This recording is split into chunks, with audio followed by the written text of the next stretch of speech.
Excel में काम करने के दौरान कई बार हमको ऐसी रिक्वायरमेंट होती है कि हमारे पास मल्टीपल शीट्स होती हैं और किसी एक शीट का डेटा या किसी एक शीट की फॉर्मेटिंग को और उसके अंदर जो फार्मूले लगे होते हैं उसको हम अलग अलग शीट के ऊपर अप्लाई करना चाहते हैं।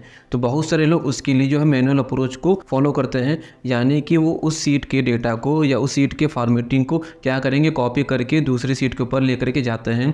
और बहुत सारे लोग क्या करते हैं कि वो जाकर के मैनुअल उसमें फॉर्मेटिंग को डिजाइन करते हैं और या तो फिर उसके अंदर डेटा फिल करते हैं जो फार्मूला लगाते हैं। ये भी एक मैनुअल अप्रोच है और इसमें तो बहुत ज़्यादा टाइम जा सकता है। यानी कि अगर आपके पास एक दो सीट होगी तब तो बहुत प्रॉब्लम नहीं होगी, लेकिन अगर आपके पास 100-200 इस तरह से सीट अगर होगी तो उस कंडीशन में बहुत ज़्यादा आपको प्रॉब्लम होगी, क्योंकि ये काम जो है मैनुअल अप्रोच से करना पड़ेगा और उसमें बहुत ज़्यादा आपका टाइम जाएगा। बहुत सारे लोग क्या करते हैं, जब उनको सेम डेटा की फॉर्मेटिंग को अलग अलग सीट के ऊपर लेकर जाना होता है तो उसको क्या करते हैं, फॉर्मेट प्रिंटर की हेल्प से उस फॉर्मेटिंग को कॉपी कर लेते हैं और अलग अलग सीट पर ले जा करके उसको फिल कर देते हैं। तो इस तरीके से तो वो कर सकते हैं, लेकिन अगर हमारी रिक्वायरमेंट ऐसी हो कि हम सिर्फ वन क्लिक की हेल्प से, यानी कि माउस से सिर्फ हम वन क्लिक करें और हमारे जितनी भी सीट हैं सबके ऊपर उसी समय पे same formatting same data fill हो जाए, तो उसके लिए हम एक्सेल के अंदर एक बहुत ही बेहतरीन ऑप्शन है जिसको कहते हैं अक्रॉस वर्कशीट्स। उसके हेल्प से हम इस काम को तुरंत कर सकते हैं, यानी कि आपके कई घंटों के काम को जो है आप सिर्फ 1 से 2 मिनट के अंदर कर सकते हैं। तो आज की वीडियो में मैं इसी टॉपिक के बारे में डिटेल में एक्सप्लेन करूंगा जिससे कि आपको अच्छे से समझ में आ सके। अक्रॉस वर्कशीट जो है एक्सेल के अंदर एक अंडररेटेड ऑप्शन है जिसके बारे में बहुत लोगों को नहीं पता है, और जो लोग जानते भी हैं तो उसको अच्छे से यूज नहीं कर पाते हैं। देखिए, मान लीजिए कि आपकी कंपनी में कई सारी अलग अलग डिपार्टमेंट है या कई सारे अलग अलग स्टोर है या अलग अलग मंथ का डेटा है, अलग अलग लोकेशन का डेटा आपके पास आता है जिसकी एक मास्टर फाइल आप बनाते हैं। उसमें अलग अलग सीट्स है, यानी कि अलग अलग लोकेशन के अकॉर्डिंग उसके अंदर सीट्स फिल कर रखें, लेकिन उसके अंदर जो फॉर्मेटिंग है, जो हेडिंग्स है, उसका पैटर्न सेम है, उसकी फॉर्मेटिंग सेम होनी चाहिए। तो कई बार क्या होता है कि आपके पास जो है एक मास्टर फाइल रहती है और अलग अलग डिपार्टमेंट से अलग अलग लोकेशन से आपके पास जो है उसकी डेटा आता है, लेकिन बहुत सारे डेटा के ऊपर जो है फॉर्मेटिंग नहीं होती है, बहुत सारे डेटा के ऊपर फार्मूले नहीं लगे होते हैं। तो उसके लिए क्या करना होता है, बहुत सारे लोगों को मैनुअल जा करके वर्क करना होता है। तो इस ऑप्शन की हेल्प से आप सिर्फ वन क्लिक से सारी चीज़ों को तुरंत कर सकते हैं, जिससे कि आपका काफ़ी ज़्यादा टाइम बचेगा। तो इस वीडियो में मैं आपको बताऊंगा कि अक्रॉस वर्कशीट्स को आप अपने काम में इफेक्टिवली कैसे काम में ले सकते हैं, जिससे कि आपका काम काफ़ी आसान हो सकता है। तो आइए इस वीडियो में डिटेल में हम समझते हैं सारी चीज़ों को। इसलिए आपसे रिक्वेस्ट है कि वीडियो में आप एंड तक जरूर बने रहिएगा। एंड तक आपको बहुत सारी नई नई चीज़ें पता चलेंगी, जिससे कि आपको भी लगे कि हाँ, ये फंक्शन जो है कितना इंपॉर्टेंट है एक्सेल में, जिसके बारे में हो सके अभी तक आपको ना पता हो। और आपकी प्रैक्टिस को और ज़्यादा बूस्टअप करने के लिए और एक्सेल की नॉलेज को और ज़्यादा इन्हेंस करने के लिए मैंने इस एक्सेल फाइल का लिंक वीडियो के डिस्क्रिप्शन बॉक्स में दिया हुआ है। इसलिए आपसे हम्बल रिक्वेस्ट है कि प्लीज़ आप फाइल को डाउनलोड कीजिए, डाउनलोड करके प्रैक्टिस कीजिए। जितनी ज़्यादा प्रैक्टिस करेंगे उतना ही ज़्यादा परफेक्शन आएगा। हाय फॉक्स, मैं आकाश जायसवाल स्वागत करता हूं आपके ही अपने YouTube channel advanced Excel Gurukul में, जहां पर आप एक्सेल को एक अलग तरीके से और एक नए अंदाज में सीखते हैं, और मैं पूरी कोशिश करता हूं कि जितना सरल भाषा में हो सके आपको समझा सकूं। वीडियो में आगे बढ़ने से पहले एक बात आपसे जरूर कहूंगा कि सीखिए कुछ ऐसा जो काम है आपके हमेशा। अब बिना देरी के चलते अपने लैपटॉप की स्क्रीन पे और प्रैक्टिकली डिटेल में सारी चीज़ों को समझते हैं। एक्सेल के इस बेहतरीन टॉपिक को समझाने के लिए इधर मैंने एक वर्कबुक ले रखी है, और इस वर्कबुक का नाम मैंने रखा है अक्रॉस वर्कशीट्स। इस टॉपिक के नाम से ही इस वर्कबुक को मैंने सेव करके रखा हुआ है, और इधर जो है कई सारी मैंने अलग अलग वर्कशीट को ऐड करके रखा हुआ है, जैसे कि दिल्ली है, लखनऊ है, गोरखपुर, जयपुर, अलग अलग कई सारी वर्कशीट है, और हर वर्कशीट के अंदर हमने कुछ डेटा फिल करके रखा हुआ है। अभी हम पहले बात करेंगे सीट 9 की, सीट 10 की और सीट 11 की। क्यों करेंगे? क्योंकि ये तीनों सीट जो है अभी मैंने ब्लैंक करके रखी हुई है। तो पहले हम ब्लैंक वर्कशीट के ऊपर काम करके देखेंगे कि कैसे ये वर्क करता है। अभी सबसे पहले ये देखिए, इधर मैं कुछ जो है फॉर्मेटिंग कर देता हूँ इस तरह से। इसको बॉर्डर दे देता हूँ। बॉर्डर देने के बाद से इधर मैं इसको जो है कुछ कलर कर देता हूँ, वाइट कलर कर देता हूँ इस तरह से, और बोल्ड कर देता हूँ। अभी देखिए, ये जो भी मैं काम कर रहा हूँ सिर्फ इसी वर्कशीट के ऊपर हो रहा है, सीट 9 के ऊपर, सीट 10 के ऊपर, सीट 11 के ऊपर, ये और भी अलग अलग वर्कशीट के ऊपर इसका कुछ भी काम नहीं हो रहा है। तो अभी जैसे मैं इसके ऊपर लिख देता हूँ सीरियल नंबर, इसका सीरियल नंबर लिख दिया, और उसके बाद से हम इसको कर देते हैं एम्प्लॉय आईडी, एम्प्लॉय नेम और सेल्स डेटा। इस तरह से मैंने कुछ इसके अंदर डेटा फिल कर रखा है। ये डेटा जो है सिर्फ सीट नंबर 9 के ऊपर ही अप्लाई हो रहा है। क्यों हो रहा है? क्योंकि ये सीट नंबर 9 जो है हमारी एक्टिव सीट है। हमने सिर्फ इसी सीट के ऊपर जो है इस समय हम काम कर रहे हैं, इसीलिए इसके ऊपर हो रहा है। अगर हम चाहते हैं कि सेम डेटा दूसरे वर्कशीट के ऊपर भी वैसे ही एज इट इज आ जाए, तो उसके लिए क्या करते हैं, वो कंट्रोल सी करके कॉपी करते हैं, फिर दूसरे वर्कशीट के ऊपर जा करके उधर जाके इसको पेस्ट कर देते हैं। उसी तरह से अगर हमको सीट 11 पे भी जाना है, इधर भी आकर के हम इसको पेस्ट कर देंगे, हमारा डेटा ये इस तरह से पेस्ट होकर के आ जाएगा। और इसके अभी हम कॉलम की विड्थ को जो है थोड़ा इंक्रीज कर देते हैं कि जिससे ये इंक्रीज हो जाए। इधर भी आकर हम इसको इंक्रीज कर देंगे तो ये इंक्रीज हो जाएगा। तो ये हो गया मैनुअल अप्रोच। मैनुअल अप्रोच क्यों हुआ? क्योंकि हम पहले डेटा को सेलेक्ट कर रहे हैं, फिर कॉपी कर रहे हैं, फिर अलग अलग वर्कशीट के ऊपर जा करके उसको हम पेस्ट कर रहे हैं। हम ऐसा नहीं चाहते। हम चाहते हैं कि हम एक ही वर्कशीट के ऊपर काम करें और वैसा ही डेटा, और जो भी डेटा हम उसका फिल करते हैं, जो भी फॉर्मूला लगाते हैं, वो बाकी अलग वर्कशीट के ऊपर अप्लाई हो जाए। तो अभी सबसे पहले मैं इन दोनों सीट के ऊपर से जो है डेटा को डिलीट कर देता हूँ। जैसे अभी मैं जा करके इसको क्लियर कर देता हूँ कि जैसे डेटा हमारा क्लियर हो जाए। सीट 11 के ऊपर भी आकर के मैं इसको क्लियर कर देता हूँ। सीट 9 पे आकर के भी हमने इसको क्लियर कर दिया। अभी देखिए, अभी एक प्रॉब्लम लग रही होगी कि हमको बार बार अलग अलग वर्कशीट के ऊपर जाके उसको क्लियर करना पड़ रहा है। तो ये एक साथ वन क्लिक से कैसे हो सकता है, इसके बारे में भी मैं अभी आपको बताऊँगा। तो अभी मैं आपको पहले बताता हूँ कि हम एक ही वर्कशीट के ऊपर रह करके अलग अलग वर्कशीट के ऊपर कैसे काम कर सकते हैं। तो उसके लिए हमको क्या करना होता है, जिस भी वर्कशीट के ऊपर हमको सेम डेटा को अप्लाई करना होता है, तो हमको उस वर्कशीट को सेलेक्ट करना होता है, यानी कि उसका ग्रुप बनाना होता है। तो अभी हम क्या करेंगे, कंट्रोल की प्रेस करेंगे कीबोर्ड से, उसके से माउस से जो है उस सीट को हम सेलेक्ट कर लेंगे। अभी देखिए सीट 9 और सीट 10 ये एक ग्रुप बन चुके हैं वर्कशीट की।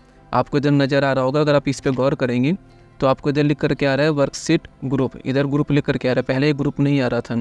अभी जैसे देखिए मैं सीट 11 पे क्लिक करता हूँ तो इधर से क्या हो गया, ग्रुप हट गया है। लेकिन अभी देखिए मैं सीट 9 को और सीट 10 को दोनों को जब कंट्रोल की हेल्प से मैं सेलेक्ट करता हूँ, देखिए इधर ग्रुप बन के आ रहा है। और जैसे मैं किसी और वर्कशीट के ऊपर क्लिक करता हूँ तो इधर से ग्रुप हट गया। इसका मतलब ये हुआ ग्रुप का कि दो वर्कशीट या दो से अधिक वर्कशीट को हमने सेलेक्ट करके रखा हुआ है, यानी कि वो ग्रुप बन के रखी हुई है। तो अभी मैं चल जाता हूँ सीट 9 के ऊपर, और अभी मैं क्या करूँगा, सीट 10 को और सीट 11 को, इन तीनों वर्कशीट को मैं ग्रुप बना दूंगा कंट्रोल की हेल्प से। देखिए जब भी आपको ग्रुप बनाना होगा दो या दो से अधिक वर्कशीट को, तो आपको कीबोर्ड से कंट्रोल की प्रेस करनी होगी। उसके बाद से माउस से आपको उन सारे वर्कशीट को जो है लेफ़्ट क्लिक करना होगा, तब जा कर के वो एक ग्रुप बन जाएगी। अभी हम देखते हैं कि इस वर्कशीट के ऊपर हम कुछ डेटा अप्लाई करते हैं। तो देखिए डेटा अप्लाई करने से पहले सबसे पहले आपको ये गौर करना होगा कि जो भी वर्कशीट आपकी एक्टिव वर्कशीट है उसके ऊपर जो आप काम करेंगे वो एज इट इज़ बाकी वर्कशीट के ऊपर भी काम होने लगता है। तो अभी हम सीट नंबर 9 के ऊपर है, तो जो भी काम हम सीट 9 के ऊपर करेंगे सेम काम सीट 10 के ऊपर भी और सीट 11 के ऊपर भी होगा। तो जैसा भी मैं इसके बॉर्डर देना चाहता हूँ मैं इसको बॉर्डर कर दूँगा। अब देखिए जैसे हमने बॉर्डर किया सीट 10 के ऊपर हम आएंगे तो देखिए इस पर भी बॉर्डर हो रखा है, ये भी एरिया सेलेक्ट हो रखा है। सीट 11 पे आएंगे तो ये भी देखिए बॉर्डर हो रखा है इसका। और अभी हम सीट 9 के ऊपर आकर के इस एरिया को सेलेक्ट करके फिर देखिए इसको मैंने कलर कर दिया। इसका कलर क्या है, तो सीट 10 के ऊपर भी कलर हुआ है और सीट 11 के ऊपर भी कलर हो गया है। अभी जैसे मैं सीट 11 के ऊपर ही हूँ और मैं इसको फ़ॉन्ट के कलर को वाइट कर देता हूँ, इस फ़ॉन्ट के कलर को बढ़ा देता हूँ फ़ॉन्ट को। इस पर आके अगर मैं सीरियल नंबर लिखता हूँ और इधर आके एम्प्लॉई ID लिखता हूँ, देखिए अभी क्या होगा, सीट 10 के ऊपर भी ये लिख करके आ रहा है और सीट 9 के ऊपर भी आ रहा है, दोनों के ऊपर आ रहा है। अभी हमने क्या किया, सीट 9 के ऊपर करके देख लिया है और सीट 11 के ऊपर भी करके देख लिया। अभी हम क्या करेंगे, सीट 10 पे जाते हैं। अभी इस पर आकर के मैं लिख देता हूँ एम्प्लॉई नेम। एम्प्लॉय नेम लिखने के बाद से इधर मैं लिख देता हूँ सेल्स डेटा। देखिए सेल्स डेटा इसके ऊपर लिखा है, तो इस सेम चीज़ जो है सीट 9 के ऊपर भी आ रखी है और सीट 11 के ऊपर भी आ रखी है। तो इस तरह से हम ग्रुपिंग करके सेम डेटा को एक ही बार में अलग अलग वर्कशीट के ऊपर एक ही साथ हम जो है फिल कर सकते हैं, जिससे कि हमारा काफ़ी टाइम बचता है। लेकिन उसके लिए क्या होगा, डेटा का पैटर्न एक जैसा होना चाहिए और डेटा भी सेम होना चाहिए, क्योंकि सेम डेटा ही अलग अलग वर्कशीट के ऊपर एक साथ जो है हम फिल कर रहे हैं। तो ये तो हो गया कंट्रोल की हेल्प से, यानी कि हम पहले जो है इस सीट को सेलेक्ट करके रखते हैं, उसके बाद से ही वो डेटा जा रहा है। तो अभी जैसे मैं अगर इस पर कहीं क्लिक करता हूँ और उसके से देखिए डबल क्लिक कर दूंगा, उसके पहले मैं आपको दिखा देता हूँ। देखिए क्या हो रहा है कि सीट 11, सीट 10 और सीट 9 इन सब के अंदर देखिए किसी के कॉलम विड्थ कुछ और है, किसी के कॉलम विड्थ कुछ और है। तो अगर हम चाहते हैं कि सबकी कॉलम विड्थ एक जैसी हो जाए, तो किसी भी सीट के ऊपर आकर के हम इधर पूरी सीट को सेलेक्ट कर लेंगे। उसके से दो कॉलम के बीच में जो ये पतली वाली लाइन है, जैसे माउस का कर्सर ऐसे हो जाएगा, यानी कि कॉलम हेडिंग पे हम आकर के दो बार माउस से लेफ्ट क्लिक कर देंगे, तो ये कॉलम जो है एक साथ एडजस्ट हो जाएंगे। देखिए सीट 9 के ऊपर भी एडजस्ट हो गया है, सीट 10 पर भी हो गया और सीट 11 के ऊपर भी हो गया है। तो ये तो हो गया माउस की हेल्प से, यानी कि हमने कीबोर्ड से कंट्रोल की प्रेस की थी और उसके बाद से जो है हर सीट को हमने सेलेक्ट किया था माउस की हेल्प से, तब जा कर के हुआ था। देखिए सीट को जो है सेलेक्ट करने के कई सारे अलग अलग ऑप्शन होते हैं। तो पहले मैं एक एक ऑप्शन को आपको डिटेल में समझा देता हूँ। सबसे पहला तो ऑप्शन क्या था कि हमको किसी भी एक सीट के ऊपर जा कर के उसको एक्टिव कर देना है। उसके बाद से जिस जिस सीट को हमको ग्रुप बनाना है, हमको कीबोर्ड से कंट्रोल की प्रेस करनी होगी। उसके वजह से उन सारी सीट को जो है हम माउस की हेल्प से लेफ़्ट क्लिक कर देंगे, तो सारी वर्कशीट जो है उसकी ग्रुप हो जाएगी। जैसे देखिए जिस वर्कशीट को मैं क्लिक कर रहा हूँ, माउस की हेल्प से लेफ्ट क्लिक कर रहा हूँ, तो सारे वर्कशीट का जो है कलर चेंज हो रहा होगा और उसकी वजह से वो वर्कशीट जो है उसका पार्ट बन चुकी है। तो एक तरीका एक ये हो गया। और दूसरा तरीका ये होगा कि अगर आपको सारी वर्कशीट को एक साथ सेलेक्ट करना है तो आप किसी भी वर्कशीट के ऊपर राइट क्लिक करेंगे, उसके बाद से ऑप्शन आता है सेलेक्ट ऑल शीट्स का। जैसे इस पर लेफ्ट क्लिक करेंगे, देखिए सारी वर्कशीट जो है एक साथ ग्रुप हो चुकी है। यानी कि अब किसी भी वर्कशीट के ऊपर आप कुछ भी काम करेंगे, चाहे डेटा फिल करेंगे, चाहे डेटा डिलीट करेंगे, चाहे इसकी फॉर्मेटिंग करेंगे, उस पर कुछ भी काम करेंगे, तो वो सारा काम उन सारी वर्कशीट के ऊपर इनडायरेक्टली इंटरनली हो रहा होगा, जो कि आपको दिखाई नहीं देगा, लेकिन वो काम सिर्फ आपको उसी वर्कशीट के ऊपर दिखाई देगा जिस वर्कशीट के ऊपर अभी वो काम कर रहे होंगे। एक तरीका ये हो गया। अगर आप चाहते हैं कि सारे वर्कशीट को हम सेलेक्ट से हटा दें सिलेक्शन से, तो उसके लिए एक तरीका ये है, या तो मान लीजिए कि आपने गलती से कोई वर्कशीट ऐड इसके अंदर ऐड कर ली है, जैसे गोरखपुर वाली वर्कशीट, अगर आप इसको हटाना चाहते हैं तो आप कीबोर्ड से कंट्रोल की प्रेस करेंगे, फिर इस पर लेफ्ट क्लिक कर देंगे, तो ये वर्कशीट इस ग्रुप का हिस्सा नहीं है। अगर आप चाहते हैं कि बेंगलोर वाली वर्कशीट को भी हटाना, तो इस पर भी कंट्रोल की हेल्प से लेफ्ट क्लिक कर देंगे, तो ये इस ग्रुप का हिस्सा नहीं है। और अगर आप चाहते हैं कि सारे वर्कशीट को अनग्रुप करना, तो किसी भी वर्कशीट के ऊपर जाकर के आप राइट क्लिक करेंगे, उसके से अनग्रुप शीट्स का ऑप्शन आता है, जैसे इस पर लेफ्ट क्लिक करेंगे तो सारी वर्कशीट जो है ग्रुपिंग पर से हट जाएगी। अब जो भी हम काम करेंगे वो सिर्फ पुणे वाली वर्कशीट के ऊपर हम करेंगे, क्योंकि पुणे वाली वर्कशीट जो है इसमें हमारी एक्टिव वर्कशीट है, यानी कि जो वर्कशीट हमारी एक्टिव होगी उसके ऊपर ही समय काम होगा, बाकी वर्कशीट से इसका कुछ भी लेना देना नहीं है। तो एक तरीका ये हो गया। अब देखते हैं हम सीट 9, सीट 10 और सीट 11 के ऊपर। देखिए अभी हमने इसको सेलेक्ट करके किया था और हमने एक साथ उसी समय इसके अंदर डेटा फिल किया था, तब जाकर अप्लाई हुआ था। अब हमारी रिक्वायरमेंट ये है कि जैसे दिल्ली के अंदर जो डेटा है, हम चाहते हैं कि ये सेम डेटा सीट 9 के ऊपर भी आ जाए, सीट 10 के ऊपर भी आ जाए, सीट 11 के ऊपर भी आ जाए। तो एक तरीका तो ये होगा कि हम इसको कॉपी करेंगे, कॉपी करके सीट 9 पे ले जा करके दे रहा हूँ, इस पर पेस्ट कर देंगे, तो ये हमारा डेटा जो है इसके ऊपर फिल हो जाएगा। तो ये मैनुअल अप्रोच हो गया, जो मैंने कुछ देर पहले आपको बताया था कि हमको कॉपी करके पेस्ट बार बार करना पड़ेगा। हम ऐसा नहीं चाहते, हम ये चाहते हैं कि जो डेटा हमारा है उसकी फॉर्मेटिंग या उसका जो भी डेटा है या जो उसके फार्मूले है, वो सारी की सारी चीज़ें एक बार में उस पर जाकर फिल हो जाए। तो उसके लिए एक तरीका क्या होता है, देखिए अभी मैं इस पर क्लिक करता हूँ, क्लिक करके इसको क्लियर कर देता हूँ, इधर से क्लियर ऑल कर दूंगा, तो ये डेटा हमारे इधर से क्लियर हो चुका है। अब हम दिल्ली वाली वर्कशीट के ऊपर जाएंगे, उसके बाद से सीट 9 को, सीट 10 को, सीट 11 को हम सेलेक्ट कर लेंगे। सेलेक्ट जैसे करेंगे तो इधर ऑप्शन आ रहा होगा आपके सामने, देखिए अक्रॉस वर्कशीट्स का। अभी ये वर्कशीट का ऑप्शन जो है हाईलाइट हो रहा है, लेकिन अभी अगर मैं किसी और वर्कशीट के ऊपर क्लिक कर देता हूँ, यानी इसको ग्रुप से हटा देता हूँ, अगर अब हम जाके फील्ड पे क्लिक करेंगे, देखिए अक्रॉस वर्कशीट इस पर नहीं आ रही है। वो क्यों नहीं आ रही है? क्योंकि हमने इसको ग्रुप नहीं बना रखा है। तो इसलिए आपको जो है सबसे पहले ग्रुप बनाना होगा, जिस भी वर्कशीट के ऊपर आपको जो है वो डेटा अप्लाई करना है। अब जैसे हम इधर आगे देखिए, अभी अक्रॉस वर्कशीट्स का इधर ऑप्शन आ गया है, लेकिन अभी अगर हम चाहते हैं कि इसका डेटा फिल हो, तो उसके लिए सबसे पहले हमको उस डेटा को सेलेक्ट करना होगा। जब तक आप सेलेक्ट नहीं करेंगे तब तक एक्सेल को ये नहीं पता चलेगा कि आप इसी डेटा के ऊपर कुछ काम करना चाह रहे हैं। अब जैसे देखिए हमने इस डेटा को सेलेक्ट कर लिया है। अगर अब हम सीट 9 पर आएंगे तो देखिए सीट 9 के ऊपर भी सेम उतना ही एरिया जो है एक्सेल ने सेलेक्ट करके रखा हुआ है। सीट 10 के ऊपर भी उतना ही एरिया सेलेक्ट करके रखा है। सीट 11 के ऊपर भी सेम उतना ही एरिया सेलेक्ट करके रखा है। लेकिन बेंगलोर पे अगर हम आते हैं, अहमदाबाद पे आते हैं, किसी और सीट के ऊपर आते हैं, तो उसके ऊपर वो एरिया सेलेक्ट नहीं हो रखे हैं। उसके अंदर जैसा जो काम हो रखा था, माउस का कर्सर जहाँ पे थे वहीं पर है।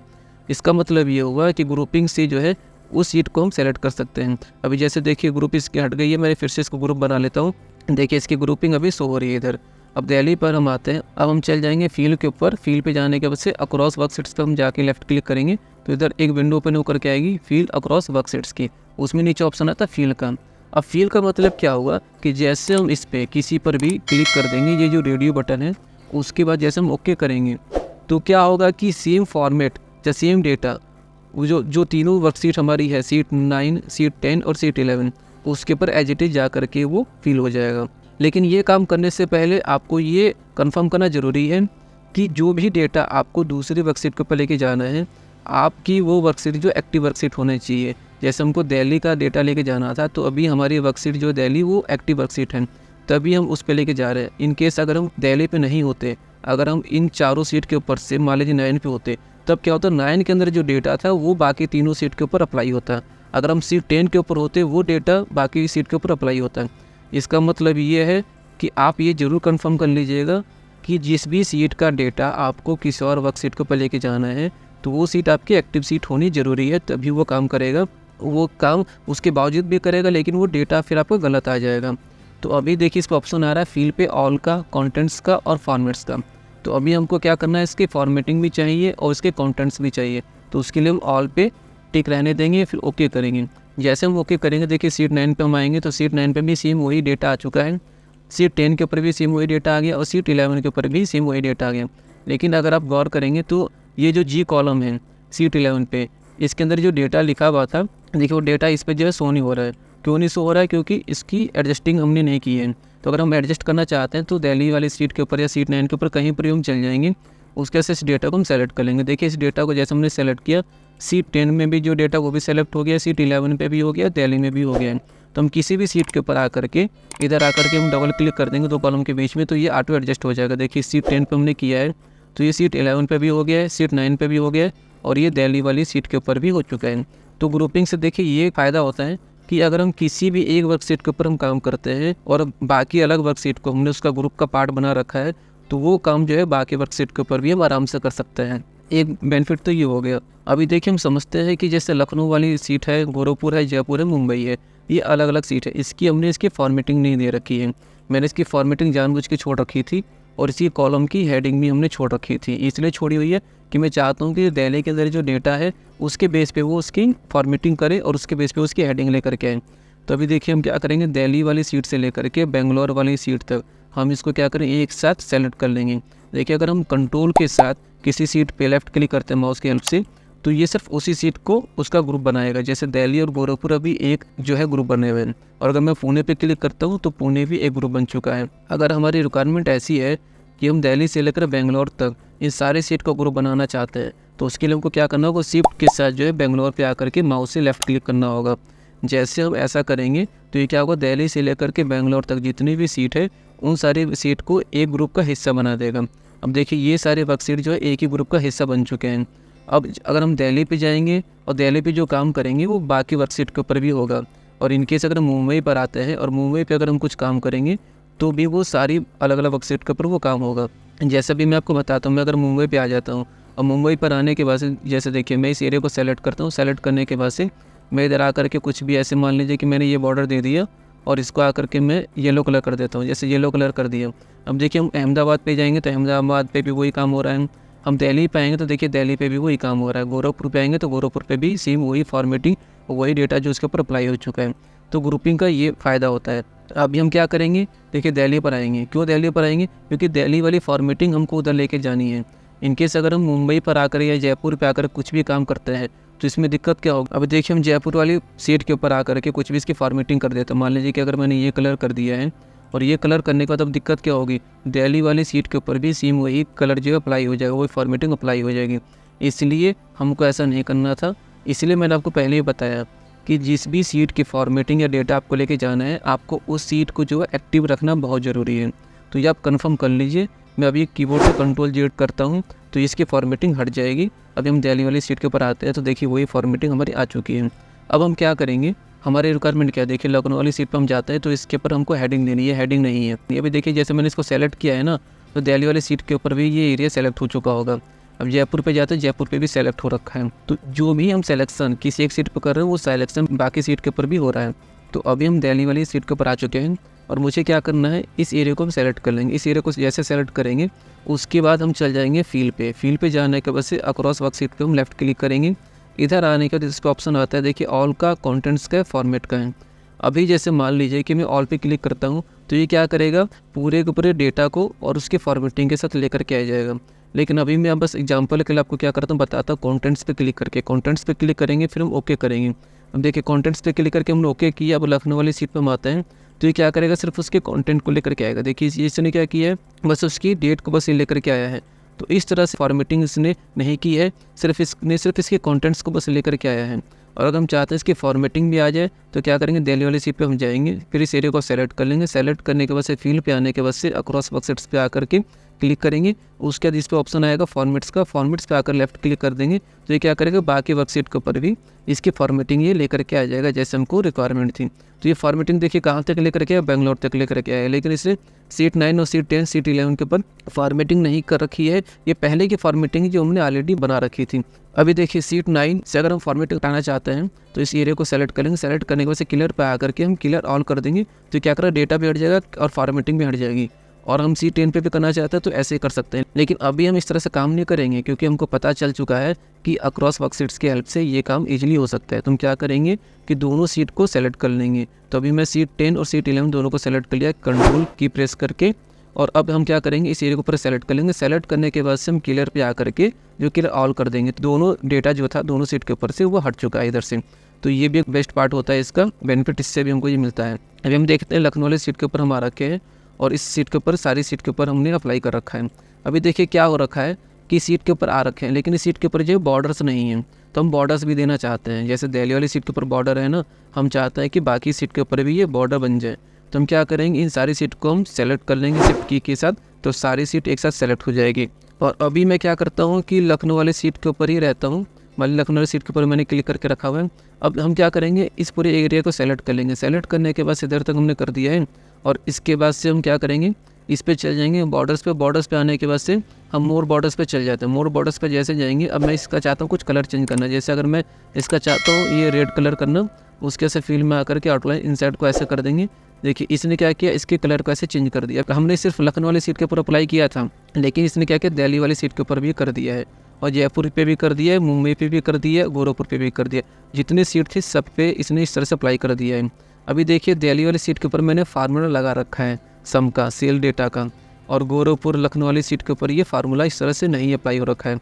हम चाहते हैं फार्मूला बाकी सीट के ऊपर भी अप्लाई हो जाए। हम दिल्ली वाली सीट के ऊपर जाएंगे और इस एरिया को हम क्या करेंगे, पूरा ऐसे सेलेक्ट कर लेंगे। सेलेक्ट करने के बाद से हम क्या करेंगे, कीबोर्ड से F2 की प्रेस करेंगे। F2 की जैसे प्रेस करेंगे तो ये फार्मूला जो एडिटेबल मोड में आ जाएगा, यानी कि ये जो सेल है ये एडिटेबल मोड में आ चुकी है। अभी हम क्या करेंगे, कीबोर्ड से प्रेस करेंगे कंट्रोल के साथ इंटर की। कंट्रोल के साथ जैसे हम इंटर की प्रेस करेंगे, देखिए हम लखनऊ वाली सीट पे आते हैं तो इस पर भी फार्मूला एज इट इज आ चुका है, क्योंकि हमने इस एरिया को सेलेक्ट कर रखा था। मुंबई पे आएंगे तब भी ये जो इसके ऊपर फार्मूला अप्लाई हो चुका है। बेंगलोर पे आएंगे तो बेंगलोर पे भी ये सेम फार्मूला अप्लाई हो चुका है। इस तरह से आप इसको अच्छे से यूज कर सकते हैं। अब ये जैसे हम इसके फॉर्मेटिंग थोड़ा चेंज करना चाहते हैं, कॉलम की विड्थ इसमें नहीं आ रही है, तो हम क्या करेंगे, इसको सेलेक्ट कर लेंगे। सेलेक्ट करने के बाद से इसको हम थोड़ा बढ़ा देंगे। देखिए जैसे मैं इसको बढ़ा रहा हूँ तो बाकी सीट के ऊपर भी ये कॉलम की विड्थ इस तरह से बढ़ रही है। तो इस तरह से हम इसको घटा बढ़ा सकते हैं। अभी जैसे इस एरिया को हम सेलेक्ट कर लेंगे, सेलेक्ट करने के बाद से इस पर डबल क्लिक कर देंगे तो ये ऑटो एडजस्ट हो जाएगा जहाँ तक अभी हम इसको करना चाहते हैं। और अब देखिए कुछ देर पहले मैंने आपको बताया था कि हम क्या करेंगे, ऑलरेडी अगर कोई फार्मूला लगा हुआ है तो उधर जा कर के हम F2 कीबोर्ड से प्रेस कर लेंगे और उसके से कंट्रोल इंटर करेंगे तो बाकी जितनी भी सीट होगी उसके ऊपर फार्मूला अप्लाई हो जाएगा। ये तो हमने एक नॉर्मल तरीके से मैंने आपको बताया था। और अगर हम चाहते हैं कि किसी एक सीट के ऊपर हम फार्मूला अप्लाई करें और बाकी सीट के ऊपर भी वो फार्मूला अप्लाई हो जाए, तो उसके लिए हम क्या करेंगे, देखिए इस एरिया को हम सेलेक्ट कर लेंगे। इस एरिया को मैंने सेलेक्ट कर लिया है। सेलेक्ट करने के बाद से हम चल जाएंगे ऑटो सम के ऊपर, क्योंकि हमको क्या करना है, मंथ वाइज टोटल इसका सम चाहिए। तो ऑटो सम पे जैसे हम लेफ्ट क्लिक करेंगे तो इधर देखिए क्या हुआ, इसका ऑटो सम आ चुका है। देखिए ऑटो सम की ऑलरेडी मैंने एक वीडियो डिटेल में बना रखी है, उस वीडियो का लिंक आई बटन पर आपको मिल जाएगा। उस वीडियो को देख करके आप डिटेल में ऑटो सम को समझ सकते हैं, जिसमें मैंने बहुत और भी अलग अलग फंक्शन को एक्सप्लेन कर रखा है। और अब देखिए इधर क्या हुआ है कि हमने इसको जो ऑटो सम कर दिया है। अब जैसे इधर जो वैल्यू है दिल्ली वाली सीट के ऊपर, इसके बेस पे इधर जो है इसका टोटल आया है। उसी तरह से अगर हम लखनऊ वाली सीट पे जाएंगे तो लखनऊ वाली सीट पे जो इसका टोटल सम था उसके ऊपर जो वैल्यू है उस सीट के अंदर, उसके बेस पे उसका सम आया है। गोरखपुर पे भी उसके बेस पे आया है, जयपुर पे भी उस वैल्यू के बेस पर आया है। इसका मतलब क्या हुआ कि अगर हम सारी सीट को एक साथ ग्रुप बना देते हैं और उसके बाद अगर हम कोई भी फार्मूला अप्लाई करेंगे तो उसी समय सारी सीट के ऊपर सेम फार्मूला जो है उसी सेल के अंदर अप्लाई हो जाएगा। तो ये चीज़ आपको समझनी ज़रूरी है। तो अभी मैं क्या करता हूँ, देखिए इधर आकर के मैं इस पर टोटल लिख देता हूँ। इसमें मैंने टोटल लिख दिया और टोटल लिखने के बाद से मैं इस एरिया को फिर से सेलेक्ट कर लूँगा। देखिए मैंने जैसे इसको सेलेक्ट किया है और अगर मैं जयपुर वाली सीट पे आता हूँ, देखिए इस पर भी सेम सिलेक्शन हो चुका है। और उसके बाद मैं क्या करता हूँ, इसको बोल्ड कर देता हूँ। बोल्ड करने के बाद इसका फॉन्ट साइज मैं थोड़ा इंक्रीज कर देता हूँ। अब हम जा कर के इसका जो है बैकग्राउंड कलर थोड़ा चेंज कर देंगे, इसको मैं वाइट कर देता हूँ। अब देखिए इसका क्या हुआ है कि इसका बैकग्राउंड कलर भी चेंज हो गया, फॉन्ट का कलर भी चेंज हो गया है। और हम दिल्ली पे आएंगे, दिल्ली पे भी चेंज हो चुका है, पुणे पे आएंगे तो पुणे पे भी चेंज हो चुका है। तो बाकी सारी सीट के ऊपर इस तरह से हमने इसकी फॉर्मेटिंग भी कर दी है, फार्मूले को भी अप्लाई कर दिया है, कंटेंट्स भी जैसे हमको चाहिए था वैसे हमने अप्लाई किया, तो बाकी सीट के ऊपर भी अप्लाई हो चुका है। अब अगर हम चाहते हैं कि बाय मिस्टेक अगर मान लीजिए कि कोई डेटा हमने फिल कर दिया इसके अंदर, हम चाहते हैं कि उसको क्लियर करना, तो इसी तरह से किसी भी सीट के ऊपर हम जाएंगे। लेकिन उसके लिए उसका नियम यह है कि वो सीट जो है ग्रुप में होनी चाहिए, यानी उस ग्रुप का हिस्सा होना चाहिए। तो अभी जैसे मुंबई वाली सीट पर मैं आता हूँ और इस रो को मैं पूरा सेलेक्ट कर लेता हूँ। जैसे देखिए मैंने इसको सेलेक्ट किया है तो गोरखपुर वाली सीट के ऊपर भी वो रो सेलेक्ट हो गई है, दिल्ली वाले पे भी वो सेलेक्ट हो चुके हैं।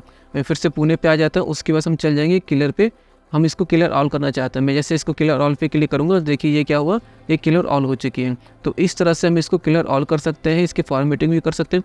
मैंने इस चीज़ को इसलिए बताया कि आपको ये समझ में आए कि आप डेटा तो फिल कर ही रहे हैं, साथ में उसका फार्मूला भी फिल कर सकते हैं, जो कि बाकी सारी सीट के ऊपर एक समय ही अप्लाई हो सकता है। तो इस तरह से इसका बेनिफिट ये मिलता है कि हम एक ही वर्कशीट के ऊपर जो भी काम करते हैं वो बाकी वर्कशीट के ऊपर भी अप्लाई हो जाती है। लेकिन ये करने से पहले आपको ये कंफर्म करना बहुत ज़रूरी है, क्योंकि जो भी आप अप्लाई करेंगे किसी भी सीट के ऊपर, वो जो है जो आप कॉलम सेलेक्ट करेंगे, जैसे मान लीजिए अगर मैंने ओ कॉलम को सेलेक्ट कर रखा है तो गोरखपुर वाली सीट के ऊपर भी ओ कॉलम सेलेक्ट हो रखा है। पुणे पे क्लिक करेंगे तो पुणे पे भी ओ कॉलम सेलेक्ट हो रखा है। और अगर मैं इस पे 15 नंबर की रो है, इसको भी अगर सेलेक्ट कर लेता हूँ तो देखिए 15 नंबर की रो है, ये अभी मैंने पुणे पे सेलेक्ट किया था, लेकिन अभी हम लखनऊ पे आएंगे तो लखनऊ पे भी सेलेक्ट हो रखा है, गोरखपुर पे आएंगे तो गोरखपुर पे भी सेलेक्ट हो रखा है। और अगर मैं कुछ भी काम करता हूँ, मान लीजिए गोरखपुर पे आकर अगर मैं इसका कलर ऐसे चेंज कर देता हूँ, अब देखिए बाकी सीट के ऊपर भी इसने उसी रो को कलर चेंज किया है। और अगर हम इस पर आकर के मान लीजिए मैंने जी पे क्लिक कर रखा है, जी पे आकर के अगर मैं इसको कर देता हूँ, मान लीजिए कि रेड कलर कर देता हूँ, तो देखिए बाकी सीट के ऊपर भी इसने कलर इसका चेंज कर दिया है। इसका मतलब ये होगा कि आप अगर सारी सीट को ग्रुप बनाते हैं और अगर किसी भी एक सीट के ऊपर उसके किसी भी रो के ऊपर जो काम करेंगे वो बाकी वर्कशीट की उसी रो और उसी कॉलम के ऊपर अप्लाई होगा। तो ये कंफर्म आप ज़रूर कर लीजिएगा, क्योंकि हो सकता है कि आपके इस कॉलम के अंदर पहले से कोई डेटा फिल हुआ हो, तो उसकी वजह से क्या होगा, उस डेटा के ऊपर ये डेटा जो है आपका ओवरराइट हो जाएगा जो आप लेकर के आएंगे। तो ये अप्लाई करने से पहले आप ये चीज़ ज़रूर कंफर्म कर लीजिएगा। ये कंफर्म कर लेंगे तो आपका काम काफ़ी आसान हो जाएगा। देखिए ये एग्जांपल मैंने सिर्फ आपको समझाने के लिए बताया था, इसलिए मैंने बताया क्योंकि हो सकता है कि आपकी कंपनी में अलग अलग डिपार्टमेंट हो, अलग अलग काम हो, कई जगह पे आपको स्टोर का डेटा फिल करना होता होगा, कई जगह पे आपको सेल्स का डेटा फिल करना होता होगा। तो कई बार क्या होता है हमारे पास फॉर्मेटिंग सिर्फ एक ही होती है। मान लीजिए जैसे अभी मेरे पास दिल्ली का, लखनऊ का, गोरखपुर का अलग अलग लोकेशन का डेटा है, उसी तरह से अलग अलग स्टेट्स के भी डेटा हो सकते हैं, आपके पास अलग अलग कंट्री के भी डेटा हो सकते हैं। तो इससे क्या होगा कि आपको एक ही सीट के ऊपर सिर्फ काम करना होगा और सब काम जो है बाकी सीट के ऊपर भी हो जाएगा। अभी हमारी रिक्वायरमेंट क्या है, जैसे दिल्ली वाली सीट पे हम आते हैं, हम चाहते हैं कि उसके ऊपर एक जो है हेडिंग बनकर के आ जाए। तो इस पर हम आकर के राइट क्लिक करेंगे, देखिए राइट क्लिक करेंगे, जयपुर पे जाएंगे तो देखिए ये भी सेलेक्ट हो गया पहले वाली रो। पुणे पे जाएंगे तो ये भी सेलेक्ट हो चुका है। और हम दिल्ली पे आकर के किसी भी सीट के ऊपर जा करके इस पर राइट क्लिक करके इस पर इंसर्ट का ऑप्शन आता है, जैसे इंसर्ट पे लेफ्ट क्लिक करेंगे देखिए इसके अंदर एक जो है रो इंसर्ट हो चुकी है। अब देखिए सारी सीट के ऊपर रो इंसर्ट हो गई है। हम फिर से जा करके इस पर क्या कर राइट क्लिक करके इंसर्ट कर देंगे, देखिए 2 रो जो है इंसर्ट हो चुकी है सारी वर्कशीट के ऊपर। अब इस पर हम क्या करेंगे, इसको सेलेक्ट कर लेंगे, इस एरिया को सेलेक्ट करेंगे। देखिए अहमदाबाद में भी सिलेक्शन वैसे ही आ चुका है, यानी ए कॉलम से लेकर ओ कॉलम तक सिलेक्शन हमने कर लिया है। अब इसको हम क्या करेंगे, मर्ज एंड सेंटर कर देंगे। मर्ज एंड सेंटर हुआ, देखिए पुणे पे आएंगे तो पुणे पे भी मर्ज एंड सेंटर हो चुका है, गोरखपुर पे आएंगे तो गोरखपुर पे भी हो चुका है। अब इस पर आकर हम क्या करेंगे, इसका हम कुछ कलर चेंज कर देंगे। जैसे मान लीजिए कि इस बार मैं इसका कलर कर देता हूँ, ये कलर कर देता हूँ ब्राउन कलर में, और इसको कलर मैंने बदल करके इसका जो मैंने फ़ॉन्ट भी थोड़ा बढ़ा दिया है। इधर से अभी मैंने इसका फ़ॉन्ट साइज़ भी थोड़ा बढ़ा दिया है और इसको कलर को मैंने वाइट कर दिया है, इसको बोल्ड कर दिया है। इसका फ़ॉन्ट साइज़ अगर अभी हम बदल देते हैं, जैसे ये मैंने कलर कर दिया, इस पर आकर हम लिख देते हैं CS data calendar year CY का मतलब होता है कैलेंडर ईयर 2023 जैसे हम करेंगे उसके से देखिए क्या हुआ कि बाकी वर्कशीट के ऊपर भी सेम डेटा जो है अप्लाई हो चुका है। तो इससे क्या है कि आप एक ही बार में हर सीट के ऊपर अपना जो है हेडिंग देना चाहते हैं वो भी दे सकते हैं। तो ये बहुत अच्छी चीज़ है। अभी जैसे देखिए कि मैं सीट 9 के ऊपर या किसी और सीट पे आता हूँ, मान लीजिए कि अभी मैं चल जाऊँ तो सिर्फ लखनऊ वाली सीट के ऊपर, और अभी हम व्यू पे जाते हैं और ग्रेडाइस हम हटाना चाहते हैं इसके ऊपर से। अभी ग्रेडाइस पे आकर के मैं लेफ्ट क्लिक कर दूँगा तो देखिए इसके ऊपर से ग्रेडाइस हट चुकी है। और क्या हुआ, दिल्ली पे जाएंगे, दिल्ली पे से भी हट चुकी है, बेंगलोर से भी हट चुकी है। लेकिन अगर अभी हम सीट 9 पे आते हैं, देखिए सीट 9 के ऊपर जो ग्रेडाइस है वो क्यों नहीं हटी, क्योंकि ये इस ग्रुप का हिस्सा नहीं था। सीट 10 के ऊपर भी है, सीट 11 के ऊपर भी है। तो इससे ये भी एक बेनिफिट मिलता है हमको। तो देखिए अभी मैंने सेलेक्ट कर लिया, सेलेक्ट करने के बाद से हम कुछ भी अगर काम करेंगे तो कई सारी चीज़ें इसके ऊपर हाईलाइट हो जाती है। तो उस तरह से जो है हम कुछ भी काम करेंगे तो बाकी जितनी भी वर्कशीट है उसके ऊपर वो सेम काम जो है अप्लाई हो जाता है। तो आई होप आपको ये चीज़ जरूर समझ में आई होगी। तो आपसे रिक्वेस्ट है कि आप इसकी खूब ज़्यादा प्रैक्टिस कीजिए और देखिए कि आप इसको कैसे यूज में लेकर आ सकते हैं।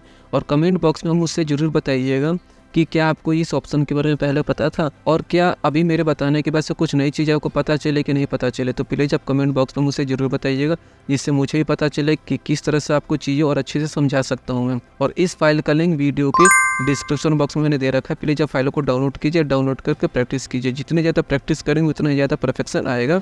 मैंने अपनी तरफ से पूरी कोशिश की है कि जितनी सरल भाषा में हो सके और जितनी आसानी से हो सके आपको समझा सकूं, जिससे कि आपको इससे रिलेटेड कोई भी डाउट ना रहे। फिर भी अगर आपको कोई भी डाउट लगता है तो आप वीडियो को 2-3 बार रिपीट करके देख लीजिए, जिससे कि आपके वो डाउट क्लियर हो जाए। और अगर एक्सेल से रिलेटेड आपके कोई क्वेश्चन या कोई क्वेरी है, प्लीज़ आप उसको कमेंट बॉक्स में मुझसे पूछिए। मैं पूरी कोशिश करूँगा कि आपके उन क्वेश्चन का आंसर दे सकूँ। और अगर आपके कोई सजेशन है, जो आप मुझे सजेशन देना चाहते हैं, फीडबैक देना चाहते हैं, तो प्लीज़ आप उसको भी कमेंट बॉक्स में जरूर लिखिए, जिससे कि मुझे समझ में आ सके कि आपको किस तरह से जो है और वीडियो में बना के दे सकता हूँ, जिससे कि आपकी हेल्प हो सके। और जो कोई भी एक्सेल को सीखना चाहता है, प्लीज़ आप उसके साथ वीडियो को जरूर शेयर कीजिए, जिससे कि उनकी भी हेल्प हो सके।